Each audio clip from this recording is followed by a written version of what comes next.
Hello, everyone.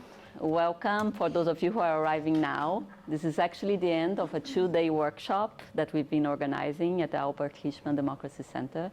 So we've been talking in the past 2 days about issues of authoritarianisms and democracies. And it's been a pleasure to have all of you who are here. There were some people who are also with us online. I think the workshop really was a great experience because it embodied two, I think, of the principles that we want to have in the center. And I'm here speaking on behalf of me and Bala, who is the co-director with me. Our idea is really to bring together researchers from the Global South and the Global North that talk about different issues. So in that sense, it was very interesting to have researchers of the Global North speaking about the Global South, fewer researchers of the Global South speaking about the Global North, but still I think we discussed and there were a lot of conceptual enriching in those debates. We also are super happy to have put together PhD students, postdocs, and professors from different universities and create a very, I think, friendly dialogue in which people could present research in progress. Some people presented papers that were already submitted. Some people presented ideas that were coming from their MPTs.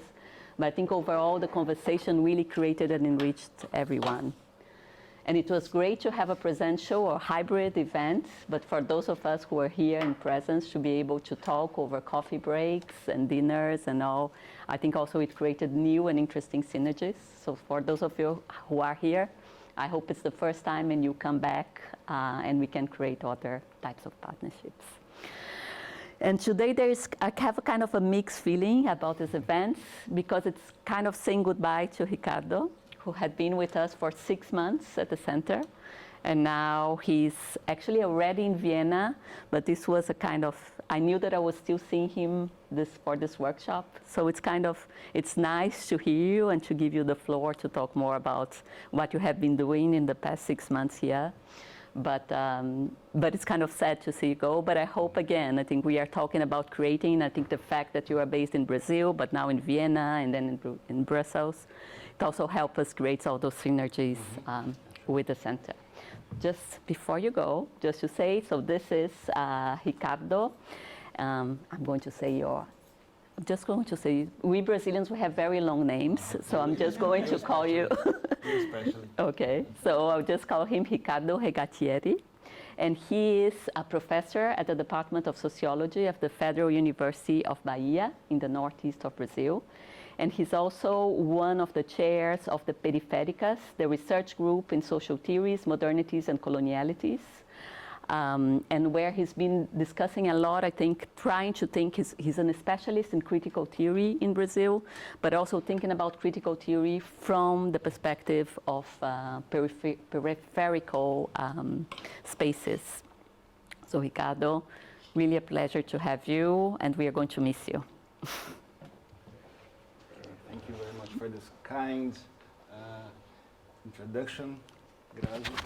And I'd like to start by thanking very much the Albert Hirschman Centre on Democracy for the organization of this workshop and for hosting me for the 6 months, as Grazi just said. Now, I stayed here from August 2021 to January 2022, just left the Institute and Geneva.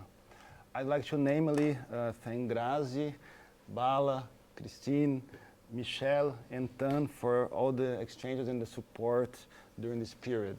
And special thanks to Michelle for all the work that made this meeting possible today. All the work who was not involved in the organization doesn't see, but it was there.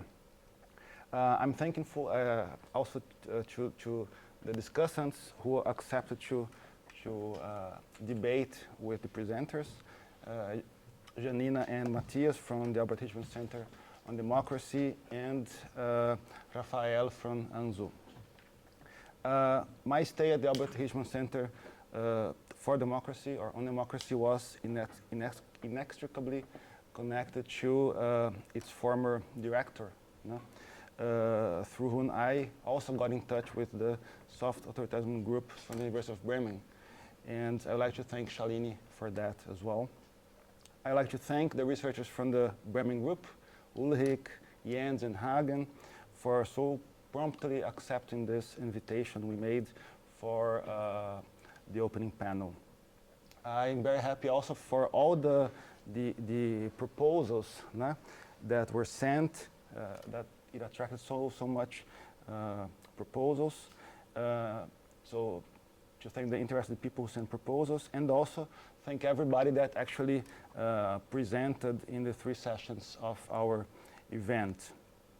And finally, I'd like to thank everybody that followed the workshop yesterday and today, the audience of the workshop. It is a great responsibility that I have now delivering this final talk after these amazing presentations and discussions we had in these 2 days, but I think now it's too late for giving up and leaving. So since I'm here, you're here as well, let's proceed. So, please. So in this closing conference, or this talk to be more informal, I intend to do a twofold movement. I'll start with what we could call a Zeitdiagnose, in the German tradition of a diagnosis of our time, of our present, focusing on lies and conspiracy theories in the age of internet, and seeking to point out how the political and communicational environment has been fertile for far right-wing leaders, parties and movements on the global level. And then on a second step, I am going to present some elements of what's called Bolsonarismo, the movement around Bolsonaro, if it is a movement. And here I'll be freely inspired by Adorno and Horkheimer's idea of elements of anti-Semitism, so elements of Bolsonarism. And I'll seek to discuss the way these elements work, some of their consequences so far, and the idea lying behind the second step is throwing light on the, so to say, local colors of a global phenomenon. So I start with the global phenomenon, then I try to talk about it in Brazil. And its interconnectedness. So what is the connection between what's happening in Brazil and in the rest of the world? So Michelle, please. So I started by saying that belief in conspiracies is not something new that appeared recently. It's not even a historical product of modernity, but modernity has fostered conspiracy theories. It becomes a mean of exerting an overwhelmed freedom to criticize, to reveal blind spots of modernity, to tell the story that nobody tells you. So it's like an absolutization of individual freedom. Pierre-André Tragieff will say that conspiracy theories, they present themselves as hypercritical analysis of the modern world, like demythifying inquiries about how events are described. He writes that a major, fully elaborated idea of a plot theory appeared by the first time in the period of the French Revolution in the late 18th century.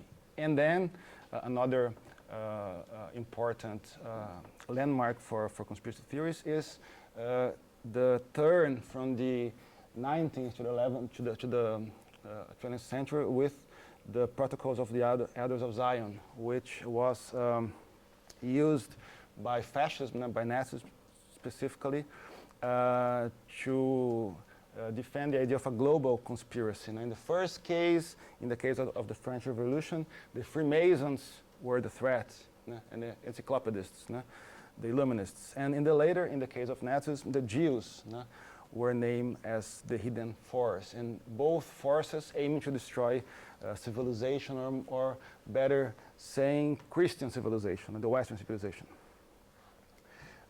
In the first half of the last century, of the 20th century, then conspiracy theories and lies were systematically mobilized by fascism. Fascist agitation and fascist regimes systematically appealed or called for plot theories and deceits and lies to make what Adorno once characterized of make rational use of irrationality. So that's going to be important throughout my talk. No? Fascist propaganda then is not actually rational. It is not based on debate. It deflects from discursive thinking, as Adorno says, no? From rational reasoning, no? And deals with fears, anxieties, and frustrations. No? There's a recent book by Federico Finkelstein, and the book's about the history of fascist lies, and he says that lying is not incidental in fascism, but it's very core, it's very core. You know? One could say, then being ironical, that fascism seeks to enlighten people by making use of lies and to demystify reality, making use of myths. Another one, please. Well, fascism, as we know, was defeated in the military field. And during the 3 decades of welfare state in Europe and in North America, there was a widespread optimism regarding democracy, and this optimism was only growing. No? We can think, for example, in Jürgen Habermas's book, The Theory of Communicative Action, that was published in 1981, and we can read it as a manifest, an intellectual manifest highlighting the unstoppable power of reasoning and rational discussion. And a few years later, in a different direction and in a very different perspective, Francis Fukuyama in '89 published an article whose title was "The End of History," with a rhetorical question mark. That stated, I'm going to read, "The triumph of the West, of the Western idea, is evident first of all in the total exhaustion of viable systematic alternatives to Western liberalism." It's very absurd reading this in 2022. But the thing is that by the time of the end of the socialist bloc, core countries were increasingly applying neoliberal policies. And on the other hand, redemocratization of several peripheral countries would also imply their application, their adoption of neoliberalism. Even though Chile under Pinochet in the early 70s was served as a laboratory for neoliberalism. So that's the end of the welfare state in the north, the beginning of the neoliberal era.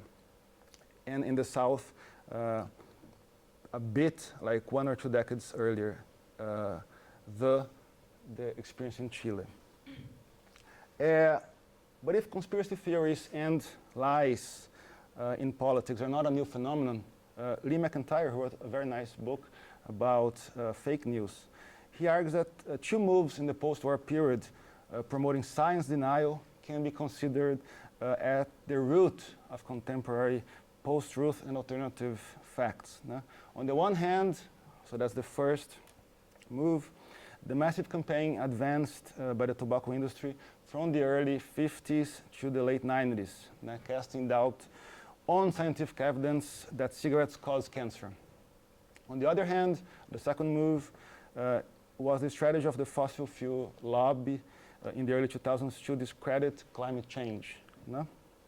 McIntyre writes, the tactics that were employed in the post-truth world of today were learned in the early campaigns of truth deniers who wanted to fight the scientific consensus.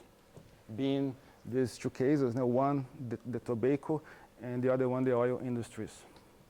And according to McIntyre, if these 2 former moves of science denial had specific focuses, cigarettes and climate change, post-truth and fake news that developed on that base have nowadays a larger target, which is reality as a whole.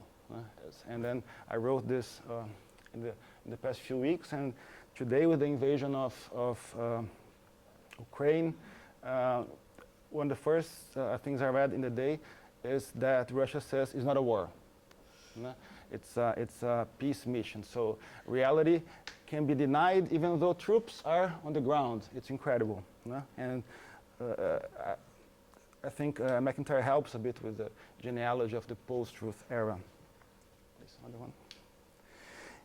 Then the next connection I would like to bring here today is that this relativization of science found a formidable yet unexpected ally with the rise of internet, of social media, and the decline of traditional media. No?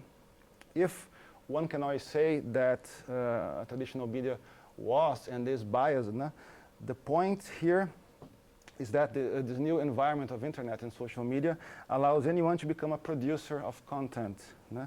And ultimately to present facts and opinions side by side, or to present one's own view as an alternative truth. No? For example, it is not a war. No? The Neofarright was able to take advantages of this new media to publicize its ideas. Now, similarly to what happened, that's very interesting, in the early 20th century, when Nazism successfully employed the radio and the cinema, by then two very novel means of communication for its propaganda. So apparently the far right is always ahead in terms of using the most advanced technology available. That's one thing we should always keep in mind. Internet and social media flourished around the world under this spread or widespread, worldwide spread neoliberal governmentality. No? And neoliberalism reinforces and rescales social automation, and internet and social media provide, on the other hand, a face for automization's contemporary form. No?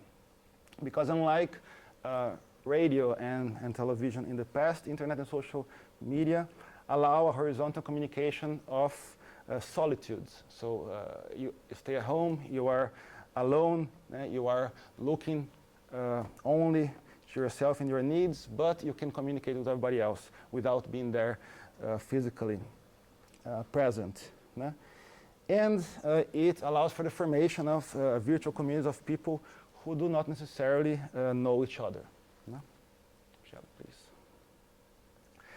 From their own perspectives, Jean Komarhoff and Achille Mbembe have addressed in the past years a topic that Theodor Adorno, by the time of Nazism and the post-war period, was very concerned about. The relation between the complexification of society, social atomization, and mythical thought. That's how he named this sort of discourses and ideas. And Komarov and Mbembe are addressing this contemporarily. According to both of them, to Komarov and Mbembe, contemporary self-centered individuals and a new politics of self-conviction, they act as the counterpart of this era of large-scale, global, abstract, and virtual transactions that are incomprehensible for regular people. People cannot understand what's going on, and that's unfortunately a fertile ground for easy explanations about that. Within then this new politics of self-conviction, fake news and conspiracy theories have found a new ground, a new fertile ground. Needless to say that in the past decades the far right has thrived on this favorable soil. Its leaders, parties, and movements were able to grow on this soil. They were more cunning. I had used another word here. I had used clever. They were clever. But then Ulrich said that word yesterday, quoting Shailene Randeri, and then I got here. So one of my tasks here is trying to make connections with the presentation from the workshop. So the far right wing was more cunning than the democratic forces in navigating this new media and presiding over the production and distribution of content in this new environment of internet and social media.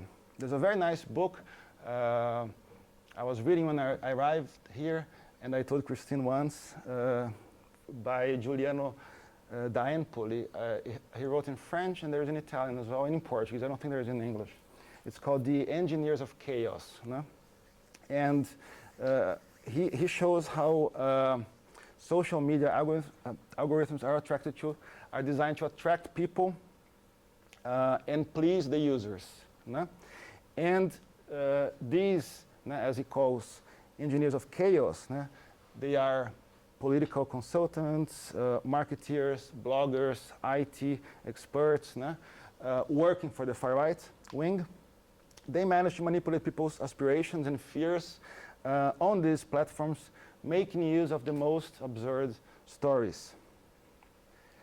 From then the early 2000s on, in places like he goes like showing important moves in the last 10 years.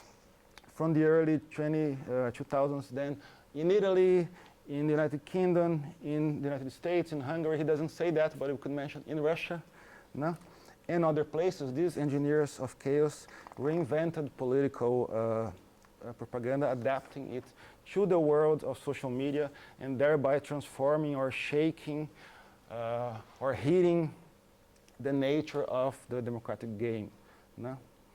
They were able to address then widespread anxieties, creating alternative realities, appealing to conspiracy theories, making use of fake news, and especially pointing their fingers to specific groups and persons that were responsible, that were told to be responsible for the hardships. And in this parallel reality, they uncover alleged plots and discredit, on the other side, information from the press and scientific knowledge from academia. This contemporary uneasiness seems to include what the Brazilian anthropologist Letícia Cesarino calls anxieties about mediations in a post-truth condition where expert systems and other established sources of social truth are regarded with increasing suspicion by the general public. So it's a very long thing. But what she's talking, what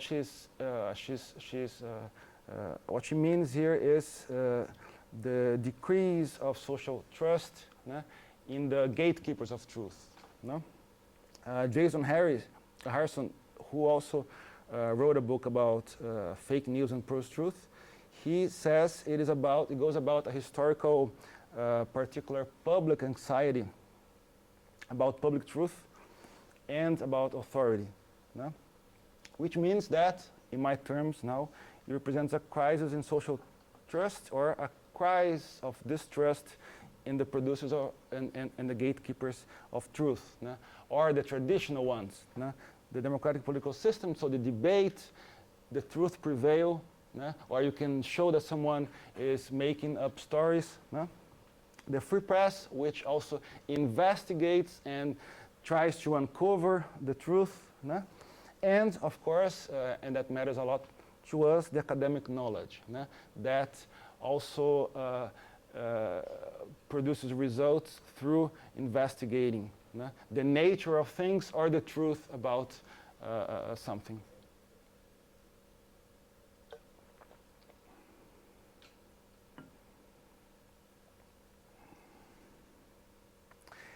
These forces, this far right-wing forces and their rhetoric, having been able then to channel fears, anxieties, despair, and distrust, in other words, anti-systemic energies in different parts of the world in the past 2 decades.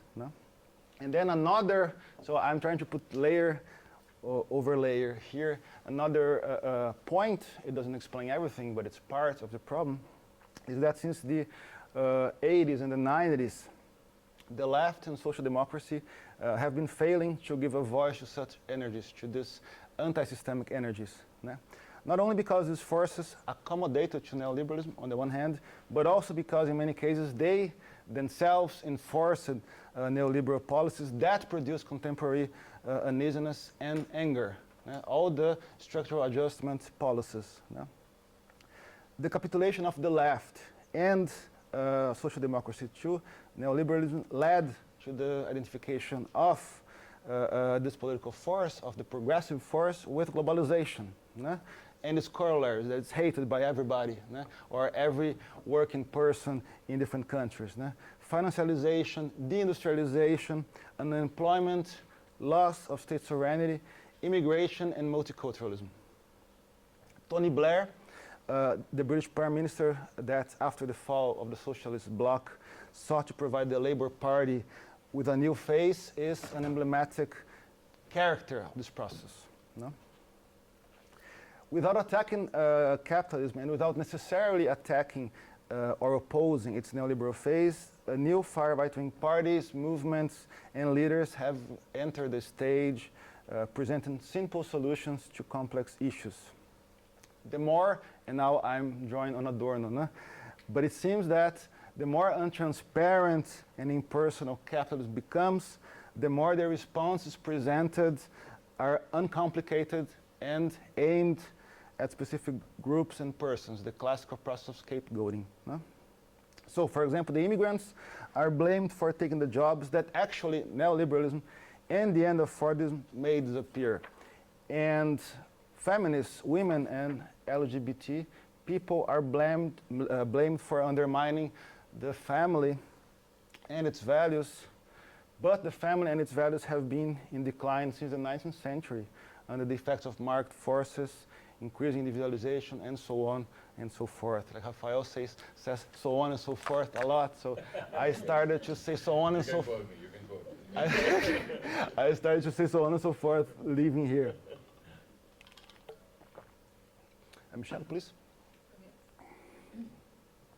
As Mbembe underlines, the production of the other in modern capitalism is a quintessential creation of colonialism, which lies at the very foundation of modernity.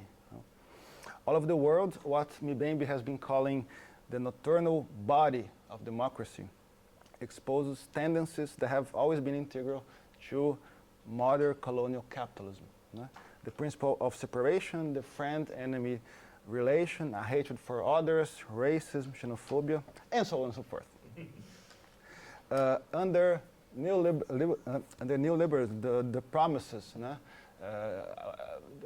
neoliberalism came with these promises of bringing prosperity and brought disaster. And after these promises have rung hollow, after 40 years of neoliberalism and the expansion of digital networks, it seems that these things working together made hatred, desire for separation, and violence come to the fore. So these are the political effects that are on the fore nowadays. No? In the core countries, authoritarianism was believed to have been left behind by the post-war liberal democratic consensus. No? And on the other hand, in many peripheral countries, the democratization process of the 40 years were believed to have also overcome the vicious cycles of coup d'etat and dictatorships. No? However, what we see today is that in the core, as well as in the periphery, we have been witnessing a proud, what I'm calling here, proud coming out of far right-wing authoritarianism, challenging human rights, freedom of speech, inclusive gender policies, fight against racism, and being proud to be politically incorrect and aggressive. No? So that's why I'm using the word proud, and proud in being far right-wing. No? This phenomenon is global. Here I get to the point that interests me mainly. It's global, and I agree that as many scholars, Strack, Brown, Fraser, Dado have argued, I also think it's global, of course, but also it was hatched on the ruins of neoliberalism. It has to do with the end of a period, an economic and social and political period in the world. No? Please, Michelle. So now a bit about the characterizations that interest me of this new phase. Stressing its global reach and interconnections, Shalini Randeria has been calling it soft authoritarianism. Claras Ramos San Miguel speaks of a reactionary international. Stephen Fordy, who published a very nice book about the new right, calls it like a big, an international far-right family. And in the talk I did in the end of past year here, I called it the Neo-Authoritarian International. No? The thing is, and that's what's gonna occupy me the second part of the talk, is that global as it is, no? This coming out of far right wing takes place in line with local drives, local colors, local paces, local interests, and that's the connection that I think is important to understand. No? Their agendas and the striking topics, the topics they fight around may differ, but their common goal, and that's important, is, we talked about this for these past 2 days, undermine democracy from the inside. So that's the basic strategy. No? And in order to do that, that's another topic that interests me a lot. In order to do that, and then I discussed a lot with Rafael about that, propaganda techniques of historical fascism and the repertoires of populist rhetoric are mobilized. No? Even though I understand fascism as well circumscribed in a period of time, so historical fascism. And also, I agree with Taguieff that I quoted before about conspiracy theories, that populism is not an ideology, because it can be right-wing, can be left-wing, but or political regime, but rather a style of political rhetoric, which appeals to the people in different ways. So in line with 40, I argue that we are facing a new phenomenon, which is a product of the 21st century. The 21st century frustrations and disillusions, the political grammar of the 21st century, the technology, the contemporary technology, despite it may seem to be no more than a resurrection of the 20th century fascism or populism. And to that, I don't know, at some point, I'm going to annoy the audience, because I say this every time. I still have to develop it further, but to add to that it's not the same thing, I would say that 20th century fascist and populist regimes, they had modernizing, developmentalist goals. They want to build something, even though it was building for then destroying the other, but they had a nation building goal. But it seems to me I still have to, this first part, of course, I'm also thinking about the realities that I know, but I was talking to Ulik to test this hypothesis if the case in Turkey, for example. But it seems to me that this constructive goal completely lacks to the new far right wing, which proposes to manage contemporary crisis of neoliberal capitalism in purely destructive ways. And here I make the link from this part to the next part by mentioning that Jair Bolsonaro, Brazilian president, how he exemplarily put this, what I just said, how he stated that regarding Brazil. In 2019, in the very beginning of his term, something went wrong here. Okay, I lost my. Does it work? Oops. Assim, pronto. So he was in the White House in the very beginning of his government, and referring to Brazil, he said, "There is much to destroy before considering building anything." So I think this is, for me, paradigmatic for this argument I'm making here. Okay, so I will start with my elements. I don't know if I said before, but it's 5 elements. I taught many semesters the course about Weber, and he defines 3 types of social domination. And once a student asked me, "But professor, why 3? And I said, well, according to Weber, if you come up with a 4th, he's going to accept, because he's saying it's his analysis. So 5 elements, but you could reduce to 3 or maybe create a 60, but I'm going to stick to 5 right now. First and foremost, I would say that Bolsonaro represents an outspoken attempt to counter and reverse the political cycle that started with the 1985 redemocratization and the 1988 constitution, which regulated this transition. No? The cycle included, and that's interesting because it has to do with our last session, included neoliberal governments such as Cardoso's, as well as what we could call social liberal governments such as Lula's. No? Despite their differences, they had as commonalities, or as commonality, their disagreement with the military dictatorship of 1964 to 1985, and their commitment to the neo-democratic constitutional arrangement. Born with redemocratization, what was called New Republic came to an end. I'm not going to tell the whole story, I'm just going to jump to what interests me. Came to an end with the Parliamentary Cup of 2016, which, along with the massive street presses of 2013, prepared the ground for Bolsonaro. Could have been different, né?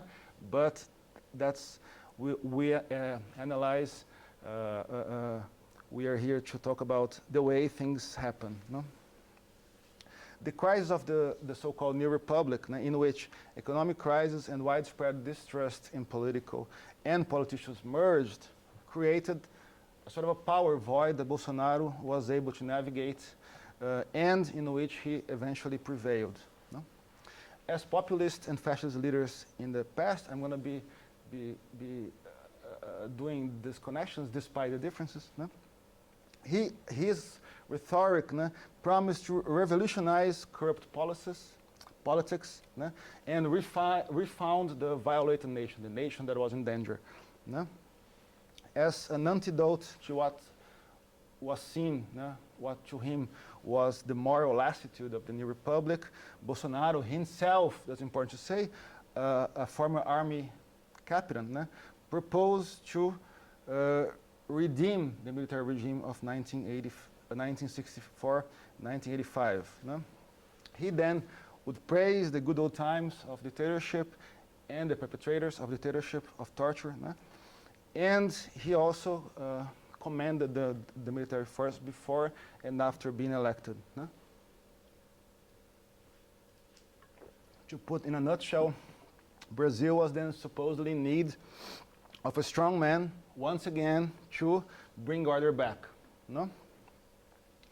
And then, why is that? So I have some hypotheses. Redemocratization in Brazil took place through an extensive political amnesty. Not only the opposers of dictatorship were rendered free of any charge, but this also applied to the agents of state repression. The result was that no perpetrator of torture paid for their crimes in Brazil. Besides that, and to make things worse, there has been an active wing of the military that never accepted the end of dictatorship and the transition to democratic regime. In the first years of redemocratization, they put together a report to counter the narrative that rendered the military responsible for illegal imprisonments, tortures, and death. And as scholars, he wrote a very nice book about that, as scholars such as João César de Castro Rocha have shown, Bolsonaro is an heir of this group, which by the end of the military regime had been internally defeated by those who wanted to put an end, to go for the transition.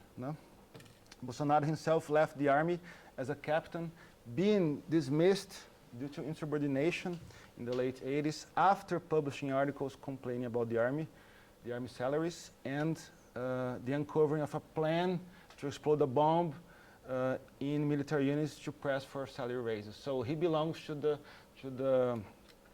the hardcore part of the army that never accepted the transition. And these people were there, and they are there, and now they are in his government, in civil positions as well.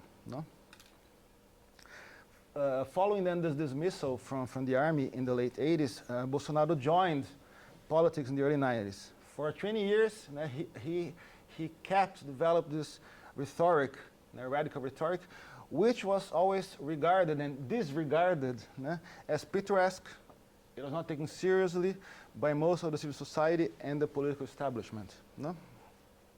Besides claiming for the return of dictatorship, Bolsonaro has been, since the beginning of his political career, a denier of Brazilian racial contradictions. By denying the very existence of racism in the country, and this point, Graziella is a researcher of this topic, we must acknowledge he was not the first one and will not be the last one to deny the existence of racism in Brazil. Has a long story, no? But by denying the existence of racism in the country, no? By putting in question the very existence and the consequence of slavery, no? And by criticizing demands of black movements and individuals which are accused of artificially producing division within Brazilian society. So these divisions don't exist, according to him. They are created by people who want to divide, want to bring conflict to a peaceful society in which there's no conflict. No? Drawing on Vineta Sinha's analysis of, and then a bridge to India, drawing on Vineta Sinha's analysis of Narendra Modi in India, Cesarino, the Brazilian anthropologist, writes that Bolsonaro offers, and that seems very interesting to me, an alternative narrative of nationalism and post-coloniality, no? Which seeks to turn the previous hegemonic histories or narratives inside out. In this regard, Bolsonaro has similarities with Modi, no? In this term of reconstruction or proposing an alternative narrative of nation and post-coloniality. Because the two leaders, Bolsonaro and Modi, they both are fixating on rewriting the history from the point of view of what they consider to be their revolutions. No? Modi, on his side, he desecrates long-standing national figures in India, such as Nehru and the Gandhis, and he puts forward the anti-Muslim Hindutva, the idea of Hinduness. If I'm not pronouncing well, please correct me. Bolsonaro, on his side, his effort has been to conceal, to hide or rewrite the history of the violence at the root of the colonial constitution of Brazil and the violations of the human rights during the military dictatorship. And both of them have used the same strategy. They base their arguments on unsubstantiated allegations, so lies, which unfortunately became self-evident facts by being repeated, repeated and repeated and repeated, and circulating widely online. So I'm going to try, not sure if I'm going to be able to do that, but after each element, I'm going to try to point to one or two consequences of that. It was a suggestion of Graziella. And just to finish with the first element here, I see there are different consequences we could point to, but I'm going to talk about two.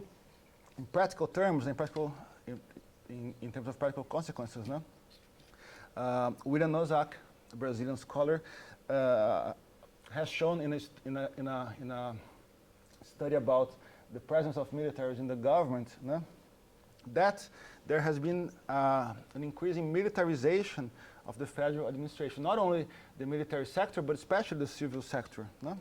There was an increase of 55% of the number of militaries working in different areas of the government between 2019 and 2020. Then he didn't do this calculation, but I did. So it's like one year, it's there in the study, in the sense of health, education, and human rights. But what is striking is that, it is the calculation I made. I still know how to calculate things on Excel.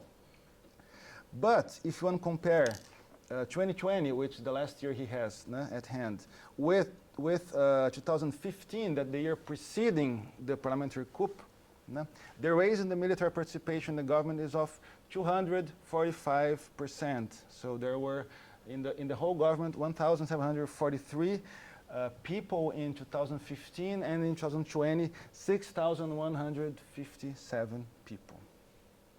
Besides that, the current government has been promoting a model of military schools for children and teenagers through a national program created in 2019.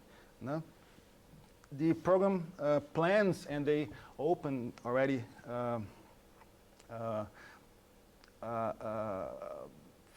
over 150 schools.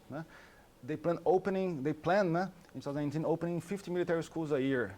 The Minister of Education, who is a pastor, a Presbyterian pastor, has as its goal implement 200 units until the end of the term, which ends now in the end of 2022. And I don't think I have to say that, but it's needless to mention what sort of narrative about the military regime these schools adopt, embrace, and disseminate about the military regime and about the redemocratization. And clearly, as it's not easy, it has been shown luckily, that's not easy to change everything abruptly in Brazil, as Bolsonaro thought it would be the case, as it's not easy turning upside down the whole content taught in public schools in the whole country. So we have to understand this military schools, this project, as a pivotal space for disseminating this alternative narrative about Brazil that I just mentioned. Next one, please. So, this may sound a bit drastic, but I like to propose that under Bolsonaro's rule, not only the last 30 years of democratic regime are called into question, but the very concept of a secular state. And I'm trying to say why. Another pivotal element to understand Bolsonaro and what's called Bolsonarismo, which is not actually an organized movement. It's more like the people who follow him and who support him almost blindly. Another pivotal element, the second element, is the sacred alliance between conservative Catholic thought and evangelical leaders. Even though the polls have been showing increasing that the support for Bolsonaro among the evangelical population has been decreasing, which is good news. Georg Wink, a German scholar teaching in Copenhagen, he consistently demonstrated that Catholic integrism is an ideology or is an ideological thread connecting past and present political reaction in Brazil. It's not originally part of Bolsonaro's toolbox, but it comes to join Bolsonaro's militaristic worldview through the hands of Olavo de Carvalho, who served as a prominent ideologue for Bolsonaro in the past years. And just here I put in parentheses, but I cannot not say that. He was famous, Olavo de Carvalho, Bolsonaro's guru, was famous for swearing, and for his vulgar language and for smoking, and then I go back to the cigarettes, smoking several packets of cigarettes a day. He always denied, called into question the fact that cigarettes can cause cancer, just like the industries. And he mocked of COVID. He said it was a virus that didn't exist, and he died a month ago, late January, victim of COVID. So that's my parenthesis. Then I'll continue now. In Carvalho's conservative view, there exists a natural order emanated by God himself, in which there are rulers and ruled, separated these two levels by hierarchies, differences and inequalities that should not be challenged. God wants that. Modernity at large, and especially left-wing and liberal thoughts, have consistently corrupt this natural order. So the first task is fighting these disruptive forces. Carvalho, who regarded himself and was regarded by his followers as a guru, claimed to be in possession of the one, only, and eternal truth emanated by God himself. And as gurus do, he would make revelations. In his video, he created a philosophy course, even though he never got a degree in philosophy, and he was very active in his video transmissions. No? So, and there he would make these revelations, no? Unveil hidden truths and conspiracies, no? About everything. Cigarettes, the pandemic, the international Marxist plot to take over power, involving bankers and UN agencies as well. No? George Soros and the director of the World Health Organization, no? And so on and so forth.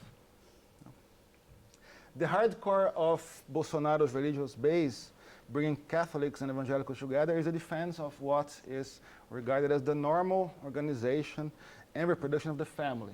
And major threats to the family, are demands and achievements regarding gender equality and LGBT rights, no?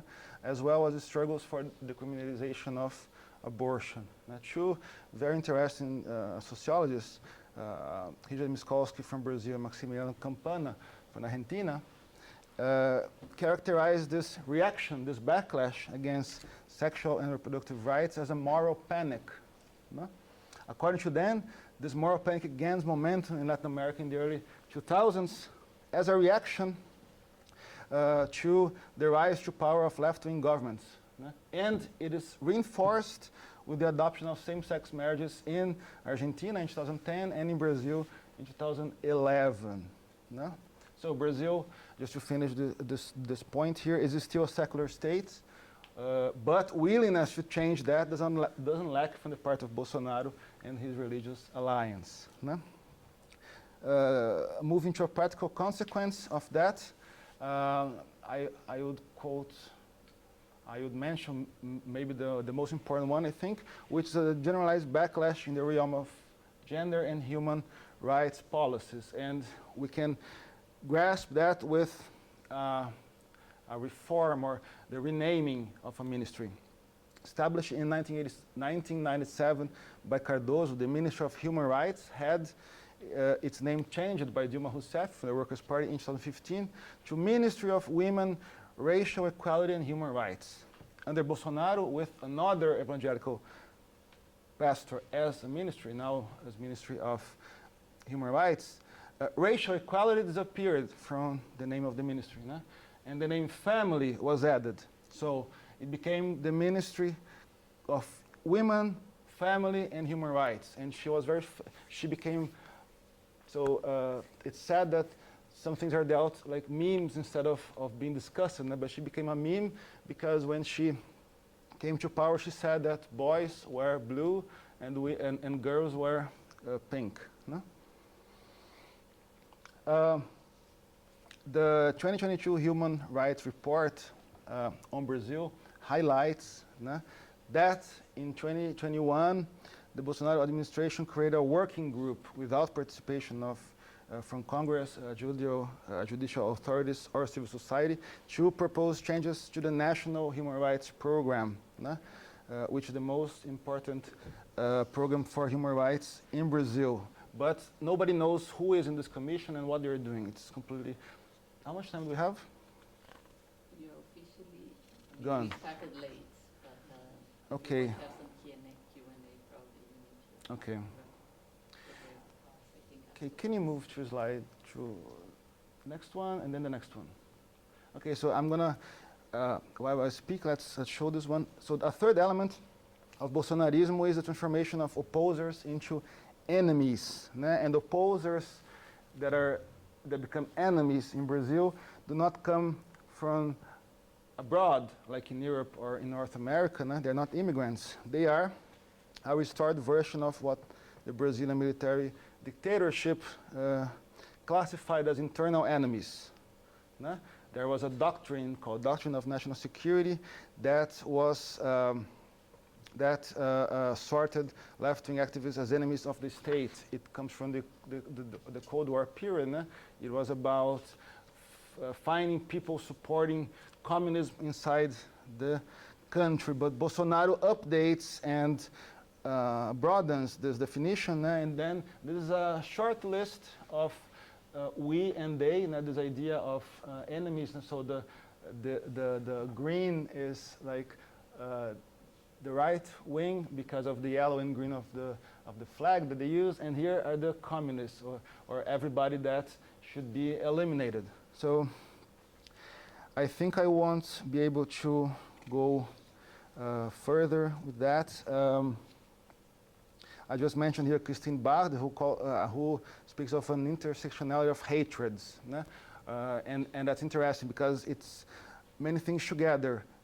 NGOs, feminists, black movement, indigenous people, they are considered to be a hindrance to the expansion of agriculture and mining, and so on. Okay, another one, please. So fourth element, which is closely connected to the third element, the constitution of enemies, is the permanent cultural war, which promotes ongoing agitation, and it targets primarily the enemies of the nation. It works through publication, declaration of Bolsonaro, and this, that's my point, it works in the place of ruling. Keeping people, his electoral base into permanent state of arousal